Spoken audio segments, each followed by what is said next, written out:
When Mario Maker was first revealed at E3 2014, what excited me the most was playing other players' created levels. I didn't expect to get totally taken by the act of creation. After many hours with the final version of Super Mario Maker, I found myself far more invested in creating levels. That's primarily because of how intuitive and engaging level creation is. While there are some limitations to what you can create in Mario Maker, what's there is brilliant in that trademark Nintendo way. While it might take a leisurely 9 days to unlock all of the creation tools, building your very own 2D Mario levels is engaging even on the very first day. Figuring out how the pieces can fit together and seeing what secrets are hidden in the interactions between each object is just wonderful, whether you're shaking a green Koopa into a red Koopa, or taking Bowser and turning him into Bowser Jr. Throughout the review process, I kept on discovering new uses for enemies and items through my own works and others online. Once you have all the tools, you can do crazy awesome things like add in a subworld, create your own sound effects, or place a giant winged Goomba underwater. It truly is a delight to just kick back and experiment with 2D level design, and in my first weeks with it, I've created levels focused around spin jumping off Yoshi to make it to far-off jumps, and putting together insane hellscapes filled with a bunch of angry giant wigglers riding in Koopa clown cars while Lakitu throw out even more wigglers. Making the creation experience even better is the spectacular sound design. The way the music shifts when you're editing a level to when you're testing it out is amazingly charming, and seeing how all of the tools for each of the 6 level types across the 4 different art styles all play out is similarly excellent. The possibilities are vast, but if you're familiar with 2D Mario games, it's not quite the endless array of possibilities that we might have hoped for. It's missing a wide variety of enemies and power-ups.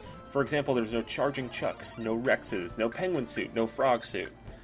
You can't make slopes, you can't add in locked doors or secret exits, you can't string together levels to make your own world. The tools present in the game right now are still immense, creative, and fun, and a lot of the limitations and absences might make some sense, but it's still ultimately disappointing. The limits of creating levels also funnel back into the limits of playing them.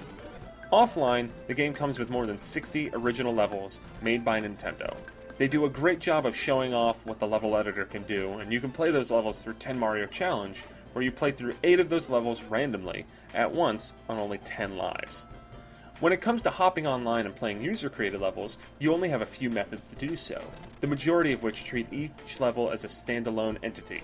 You can sort through the whole assortment, broken down by high-ranked, up-and-coming, and featured levels, or you can input a friend code-esque code to access a level directly. In both of those cases, you select a level, you try to beat the level, and maybe if you want to see how the player built it, you download it and fool around with it. There isn't any progression or nuance in these aspects. The closest to the playing portion of Mario Maker has the progression is the 100 Mario Challenge. Coming in several difficulty levels, this mode throws random created levels at you as you're tasked with completing 8 or 16 levels in 100 lives. This is a fantastic way to try out a random assortment of levels made by others, and luckily, the ability to skip a stupidly hard or boring level is as simple as holding a button or swiping the touchscreen. Completing 100 Mario Challenge is also the way you unlock the costumes, which are adorable 8-bit renditions of various Nintendo and Smash Bros. Characters. Creating and toying with levels in Super Mario Maker is some of the most fun I've had with games in a long time. The limitations might be pretty bothersome, but at the end of the day, it doesn't really matter that much. Mario Maker is a supreme early leap into the world of game-making software for Nintendo, and I want to see them make more fascinating games like this, even if I can't string together my own worlds or place a charging Chuck on screen wherever I want. I'm Neal Ronahan for Nintendo World Report, here on Nintendo World Report TV, and our final score for Super Mario Maker is an 8 out of 10.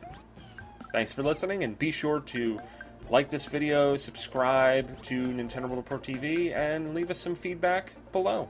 Thank you. Bye.